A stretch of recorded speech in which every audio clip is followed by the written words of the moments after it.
اعوذ باللہ من الشیطان الرجیم بسم اللہ الرحمن الرحیم الحمد للہ رب العالمین الرحمن الرحیم مالک یوم الدین واشہد ان لا الہ الا اللہ وحدہ لا شریک لہ واشہد ان محمدا عبدہ ورسولہ۔ آج میں انشاءاللہ سحری کے سلسلے میں صحیح الترغیب و ترہیب سے چند احادیث پیش کرنا چاہتا ہوں۔ اللہ رب العالمین ان احادیث کے مطابق ہم سب کو عمل کی توفیق دے۔ انس بن مالک رضی اللہ عنہ سے روایت ہے، وہ کہتے ہیں کہ اللہ کے رسول صلی اللہ علیہ وسلم نے فرمایا، تسحروا فإن فی السحور برکہ، سحری کھاؤ، سحری کا اہتمام کرو، یقینی طور پر سحری کھانے میں اللہ رب العالمین نے برکت رکھا ہے۔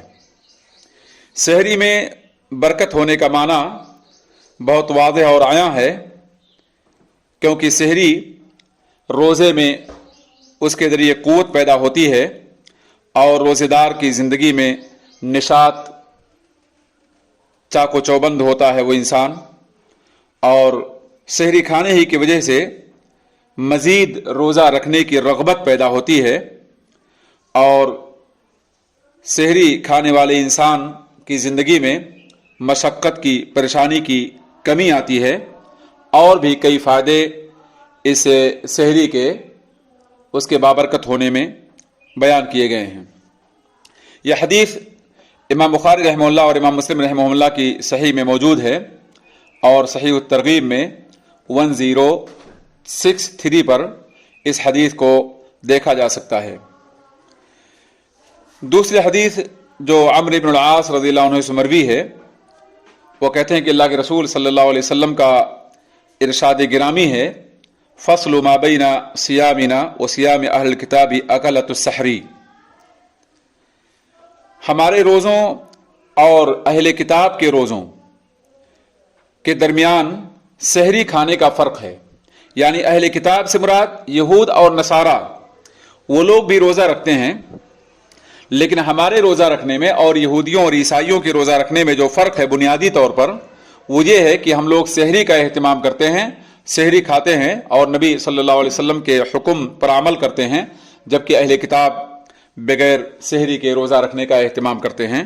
یہ ہمارے روزوں اور اہل کتاب کے روزوں کے مابین نبی صلی اللہ علیہ وسلم کے بیان کے مطابق فرق ہوا، جدائی ہوئی۔ اس حدیث کو آپ صحیح الترغیب ہی کے 1064 پر ملاحظہ کر سکتے ہیں۔ آئیے سلمان رضی اللہ عنہ سے مروی حدیث کا جائزہ لیا جائے، جس میں اللہ کے رسول صلی اللہ علیہ وسلم کا بیان موجود ہے، البرکۃ فی ثلاث، فی الجماعہ والثرید والسحور۔ اس کا مطلب یہ ہوا کہ اللہ رب العالمین نے 3 چیزوں میں برکت رکھا ہے، جماعت میں یعنی اجتماعیت میں، مسلمانوں کی جماعت کو لازم پکڑنے میں، اختلاف سے بچنے میں، اور کسی کی دل آزاری سے پرہیز کرنے میں، بلکہ جماعت کا التزام اللہ رب العالمین نے اسے رحمت قرار دیا ہے، اور اس کے دیگر بہت سارے فائدے ہیں۔ اسی طرح سے برکت سرید کھانے میں ہے۔ سرید ایک قسم کا بیش قیمت، بہت ٹیسٹی اور لذیذ کھانا ہے، جسے عرب کے لوگ کھاتے تھے اور اس کا اہتمام کرتے تھے۔ آج بھی سرید عربوں میں بڑا مقبول ہے۔ بہرصورت تیسری بات اللہ کے رسول صلی اللہ علیہ وسلم نے کہا کہ برکت سحری میں ہے، یعنی جو انسان سحری کھاتا ہے وہ کئی طرح کی برکتوں سے سرفراز ہوتا ہے، اور اللہ رب العالمین اسے برکت سے مالا مال کرتا ہے۔ یہ حدیث بھی میرے بھائیوں صحیح الترغیب کی 1065 پر موجود ہے۔ اس سلسلے میں ابن عمر رضی اللہ عنہما سے ایک حدیث ماثور ہے، جس میں اللہ کے رسول صلی اللہ علیہ وسلم کا عظیم فرمان ہے، ان اللہ و ملائکتہ یصلون علی المتسحرین، یقینی طور پر اللہ رب العالمین اور اس کے فرشتے सहरी खाने वालों पर दरूद भेजते हैं, सहरी खाने वालों के लिए दुआ करते हैं। मेरे भाइयों, हमें गौर करना होगा कि सहरी खाने वाले के लिए फरिश्ते दुआ करते हैं, फरिश्ते दरूद भेजते हैं। ये कितनी अजीम खुशखबरी है, बशारत है, कितना नोबल प्राइज है ऐसे रोजेदारों के लिए जो सहरी के लिए बेदार होते हैं और सहरी खाते हैं। खाने की लज्जत भी नसीब हो और अल्लाह रब्बुल आलमीन के फरिश्तों की दुआ में भी शमूलियत हो, ये बड़ी अजीम बशारत है अल्लाह के रसूल सल्लल्लाहु अलैहि वसल्लम की जानिब से। लिहाजा हमें सहरी का एहतमाम करना चाहिए। यह हदीस सही तरगीब के 1066 पर मौजूद है। इसी तरह से सहरी के सिलसिले में अल्लाह के रसूल सल्लल्लाहु अलैहि वसल्लम से इरबाद इब्न सारिया रिवायत करते हैं। वो कहते हैं, दआनी रसूलुल्लाह सल्लल्लाहु अलैहि वसल्लम इला सहूर फी रमज़ान फ़क़ाल हलुम्मा इलल गदाइल मुबारक। मुझको रसूलुल्लाह सल्लल्लाहु अलैहि वसल्लम ने सहरी की दावत दिया, सहरी खाने के लिए बुलाया रमज़ान के महीने में, और आपने इरशाद फरमाया कि इस मुबारक गदा की जानिब आओ, इस मुबारक खाने की जानिब आओ। यहां अल्लाह के रसूल सल्लल्लाहु अलैहि वसल्लम ने सहाबी को सहरी खाने की दावत पर मदऊ किया, सहरी खाने के लिए बुलाया और सहरी को गदाए मुबारक कहा, मुबारक खाना कहा। इससे पता चला कि नबी सल्लल्लाहु अलैहि वसल्लम और सहाबी किराम सहरी के सिलसिले में भी एक दूसरे के दावत और तकादे का एहतमाम करते थे, और नबी ऐसे मौके पर भी इस खाने की बरकत को आया और उजागर किया करते थे। इस हदीस को मेरे भाइयों सही तरगीब ही की 1067 पर हम लोग मुलाहजा कर सकते हैं। अब्दुल्लाह इब्न हारिस एक सहाबी से रिवायत करते हैं। वो सहाबी कहते हैं कि मैं अल्लाह के रसूल सल्लल्लाहु अलैहि वसल्लम के पास गया इस हाल में कि आप सहरी कर रहे थे, यानी सहरी करते वक्त अल्लाह के रसूल सल्लल्लाहु अलैहि वसल्लम के पास मैं हाजिर हुआ, दाखिल हुआ। तो अल्लाह के रसूल सल्लल्लाहु अलैहि वसल्लम ने इरशाद फरमाया, इन्नहा बरकतुन आताकुमुल्लाहु इय्याहा फला तदऊह। यकीनन ये बरकत है, अल्लाह रब्बुल आलमीन ने तुम्हें इससे सरफराज किया है, तुम्हें इसे अता किया है, लिहाजा तुम इसको मत छोड़ना। यहां पर एक और उसलूब के जरिए नबी सल्लल्लाहु अलैहि वसल्लम ने सहरी को बाबरकत बताया, अल्लाह की नेमत बताया और कहा कि तुम इसे मत छोड़ना। इस हदीस को भी सही तरगीब में 1069 पर हम लोग देख सकते हैं। अल्लाह के रसूल सल्लल्लाहु अलैहि वसल्लम से अबू सईद खुदरी एक रिवायत जिक्र करते हैं, जिसमें अल्लाह के रसूल सल्लल्लाहु अलैहि वसल्लम का इरशाद आली मुकाम है, अस्सुहूर कुल्लुहु बरका फला तदऊहु वलौ अन यजरा अहदुकुम जुरअतम मिन माइन फइन्नल्लाह अज़्ज़ व जल्ल व मलाइकतुहु यसल्लूना अलल मुतसहिरीन। सहरी मुकम्मल तौर पे बरकत है, लिहाजा तुम उसे मत छोड़ना। अगरचे तुम में से कोई शख्स पानी का एक घूंट ही पी ले। जरा आप गौर कीजिए, सहरी के लिए जरूरी नहीं है कि बहुत अच्छी पकवान हो, बहुत ज्यादा खाया जाए, बल्कि अल्लाह के रसूल सल्लल्लाहु अलैहि वसल्लम के इस बयान के मुताबिक अगर किसी इंसान के पास खाने की ख्वाहिश ना हो, पीने की ख्वाहिश ना हो, तो सहरी के वक्त बेदार होकर उस वक्त की फजीलत को हासिल करे जिस वक्त अल्लाह रब्बुल आलमीन फरिश्तों में मुनादी करवाता है, कोई है दुआ करने वाला, कोई है मांगने वाला, और आसमानी दुनिया पर अल्लाह रब्बुल आलमीन का नुज़ूल होता है। लिहाजा सहरी के वक्त हमें बेदार होकर उस वक्त की फजीलत को भी हासिल करने की कोशिश करनी चाहिए, और अगर भूख ना हो, प्यास ना हो, तब भी एक घूंट, एक गिलास पानी पीकर ही सहरी की फजीलत को, उसकी बरकत को हासिल करने की कोशिश करनी चाहिए।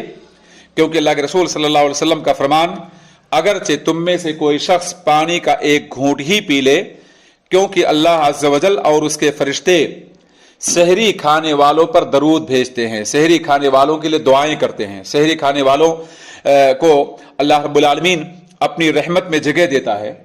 तो मेरे भाइयों, इसलिए हमें सहरी का खुसूसी तौर पर एहतमाम करना होगा। और जैसा कि मैंने बताया कि ज़रूरी नहीं कि हम बहुत अच्छा खाना या बहुत ज़्यादा खाना खाएं, बल्कि अगर हमारे पास भूख नहीं है, प्यास नहीं है, फिर भी उस वक्त की फजीलत और खाने की बरकत के तौर पर एक गिलास पानी ही पी लिया जाए, कुछ ही खा लिया जाए, लेकिन खाने का एहतमाम करना चाहिए। इस हदीस को सही उत्तरगीब के 1070 पर हम लोग देख सकते हैं। आइए जरा इसी माना की दूसरी हदीस अल्लाह के रसूल सल्लल्लाहु अलैहि वसल्लम से जो मरवी है, अब्दुल्लाह इब्न उमर की रवायत के मुताबिक आपने कहा, तसहरु वलो बिजुरातिम मिम्मा, तुम लोग सहरी खाओ अगरचे पानी का एक घूंट ही क्यों ना हो, पानी का एक प्याला ही क्यों ना हो, तुम्हें सहरी बहरहाल खाना होगा।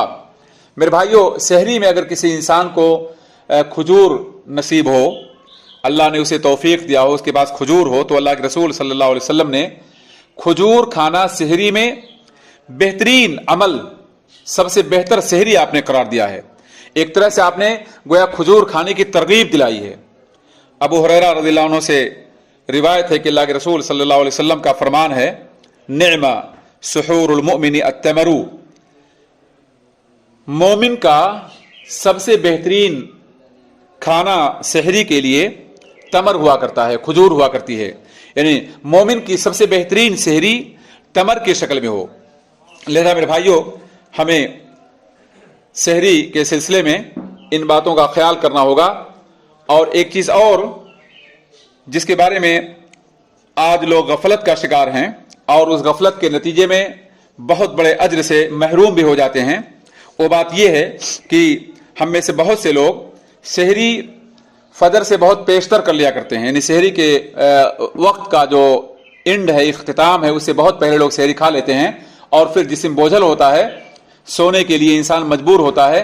और अक्सर ऐसा देखा गया कि अगर वक्त से पहले इंसान ने सहरी खाया तो वो सो गया और सोने के बाद उसकी फजर की नमाज भी जाती रही। लिहाजा मेरे भाइयों, नबी सल्लल्लाहु अलैहि वसल्लम के बयान के मुताबिक सहरी ताखीर से करना, यानी एंडिंग टाइम में, लास्ट टाइम में सहरी खाना, ये अल्लाह के रसूल सल्लल्लाहु अलैहि वसल्लम का हुक्म है।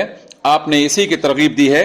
और अल्लाह के रसूल सल्लल्लाहु अलैहि वसल्लम के ज़माने में सहरी और अदान फज्र में जो फासला होता था, उस सिलसिले में अगर आप अहादीस की रोशनी में जानना चाहें तो नबी सल्लल्लाहु अलैहि वसल्लम सहरी से फारिग होते और 50 आयत के तिलावत के बकद्र फासला हुआ करता था। बल्कि अल्लाह के रसूल सल्लल्लाहु अलैहि वसल्लम के बारे में ये भी बात मज़कूर है कि अल्लाह के रसूल सल्लल्लाहु अलैहि वसल्लम सहरी से फारिग हुए और उधर मुअद्दिन को अदान देने का आपने हुक्म दे दिया। और इसी तरह से अल्लाह के रसूल सल्लल्लाहु अलैहि वसल्लम ने इस बात को भी बयान किया कि जब तक लोग इफ्तार में जल्दी और सहरी में ताखीर का एहतमाम करेंगे, लोग भलाई में रहेंगे, लोग खैर में रहेंगे। क्योंकि सहरी में पहल करना, वक्त से पहले सहरी खाना या वक्त के ख़त्म होने से बहुत पेशतर सहरी से फारिग हो जाना, यह अहले किताब का अमल था और मौजूदा दौर में ऐसे लोगों का अमल है जो किताब और सुन्नत से बहुत दूर हैं। लिहाजा जो लोग किताब और सुन्नत और नबी सल्लल्लाहु अलैहि वसल्लम के रोज़ों की मुकम्मल इख्तिदा चाहते हों, उनके लिए ज़रूरी है कि वो सहरी को लास्ट टाइम में खाने का एहतमाम करें।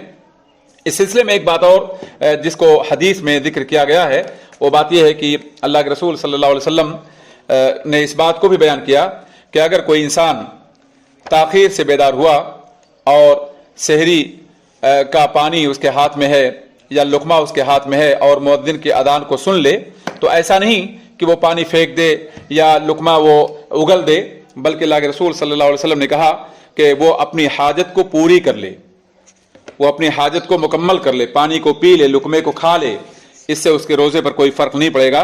मेरे भाइयों, ये सहरी के सिलसिले में चंद अहादीस थीं जिनसे पता चला कि हमें सहरी का एहतमाम करना चाहिए, क्योंकि सहरी के सिलसिले में जो बातें बयान की गई हैं वो इस बात के लिए काफ़ी और शाफ़ी हैं कि हम सहरी के लिए लाज़िमी तौर पे बेदार करें। और हमें इस बात का भी ख़ास ख्याल करना होगा, खुसूसन मैं अपनी माँ और बहनों से कहूँगा कि वो लोग सहरी के वक्त में अगर बेदार होती हैं तो उस वक्त तो गनीमत समझें। उस वक्त में तस्बीह और तहलील और अल्लाह रब्बुल आलमीन का जिक्र, कुरान करीम की तिलावत और अपने वक्त को कसरत इस्तिग़फ़ार में इस्तेमाल करें। ऐसा ना हो कि सिर्फ खाने पीने और पकवान में लगी रहें, बल्कि खाना बनाने के साथ, खाना की तंजीम और तरतीब के साथ वो अगर इस्तिग़फ़ार करती रहें, दरूद पढ़ती रहें और कुरान करीम की चंद आयात की तिलावत करती रहें, तो एक तो वक्त भी गुजर जाएगा और दूसरे उनका वक्त खैर में मशगूल होगा।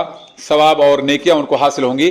لہذا ان چیزوں کا خاص طور پہ عورتوں کا خیال کرنا ہوگا. اور مرد حضرات بھی سحری کے لیے بیدار ہوتے ہیں تو انہیں پورے نشاط کے ساتھ بیدار ہو کر اللہ رب العالمین سے اس وقت دعا کرنے کی ضرورت ہے, ذکر کرنے کی ضرورت ہے, تاکہ اللہ رب العالمین اس وقت کی فضیلت سے ہمیں مالا مال کرے. اللہ سے دعا ہے کہ اللہ رب العالمین مجھے اور گروپ کے تمام ممبران کو ان احادیث پر عمل کرنے کی توفیق دے. اور اللہ رب العالمین سے دعا ہے کہ اللہ رب العالمین مجھے اور ہمارے گروپ کے تمام ممبران کو اور تمام دنیا کے مسلمانوں کو اللہ رب العالمین رمضان کی فضیلت سے ہمکنار کر دے, اور شر وبا اور فتنے سے اللہ رب العالمین ہماری حفاظت کرے, اور اس روئے زمین سے اللہ رب العالمین جلد ہی کرونا وائرس کے فتنے کو, اس کی آزمائش کو, اس کی وبا کو ختم کر دے, تاکہ ہم لوگ سکون کے ساتھ, اطمینان کے ساتھ اللہ کی بندگی میں اپنے آپ کو مشغول کر سکیں. وآخر دعوانا الحمدللہ رب العالمین.